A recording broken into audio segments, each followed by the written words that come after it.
Ahora, lo primero que quiero señalarle es qué peligroso es cuando nosotros parafraseamos mal los versos. Aquí el hermano dice, ¿qué quiere decir el versículo? A los tibios vomitaré de mi boca. Eso no dice el verso. El verso nunca dice a los tibios vomitaré de mi boca. Lo estás parafraseando mal.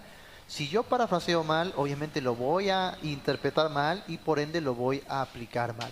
Ahora les voy a mostrar lo que realmente dice el versículo, ¿sí? Pero dice, por cuanto eres tibio y no frío ni caliente, te vomitaré de mi boca. ¿Ves? No dice a los tibios vomitaré de mi boca. Eso es muy diferente. Acá dice, te vomitaré de mi boca en un sentido muy personal, individual. ¿Por qué? Porque le está hablando a quién. Vamos a ver el contexto. Escribe al ángel de la iglesia en la Odisea.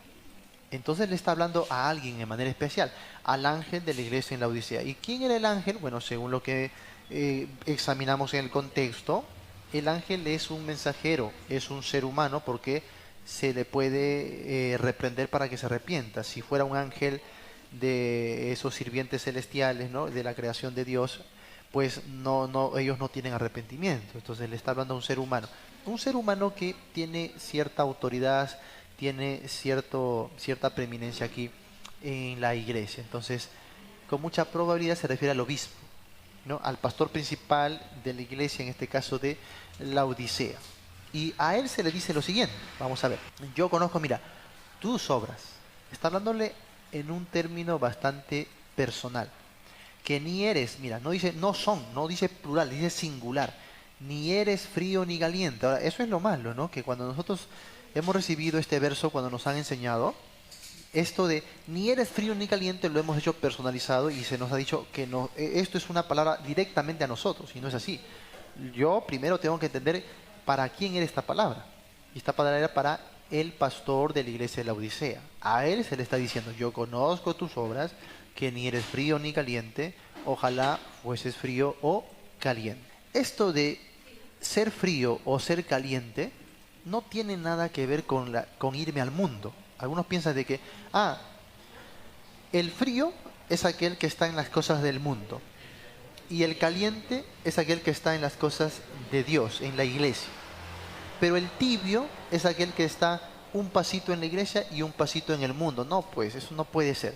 ¿Por qué? Porque Dios dice, ojalá fueses frío. O sea, ¿cómo Dios le va a decir a alguien y encima a un pastor, ojalá fueres del mundo?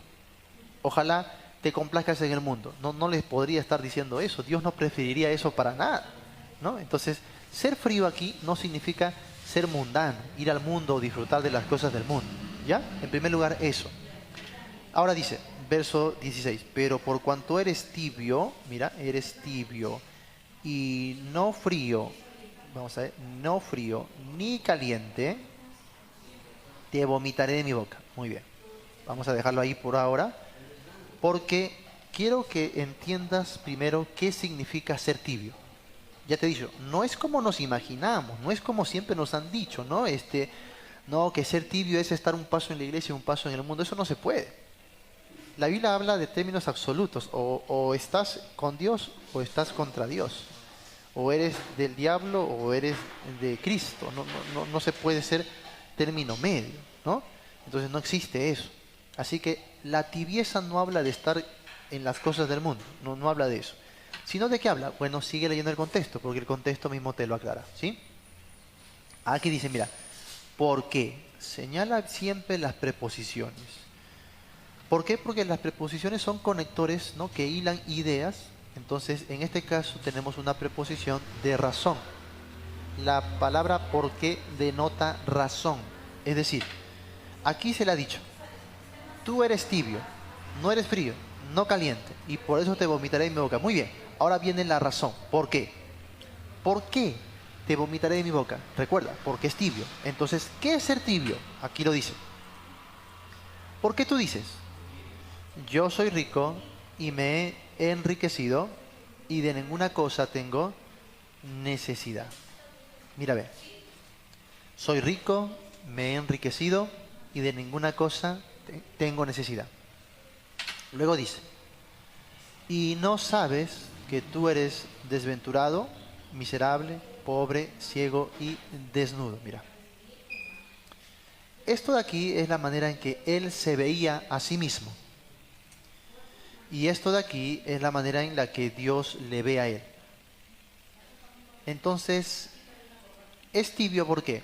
Porque se ha envanecido y aparenta cosas que no es. Entonces no está hablando de una persona que se va al mundo, que está en orgías, en borracheras, en fiestas, no. Está hablando de alguien que se ha vuelto autosuficiente.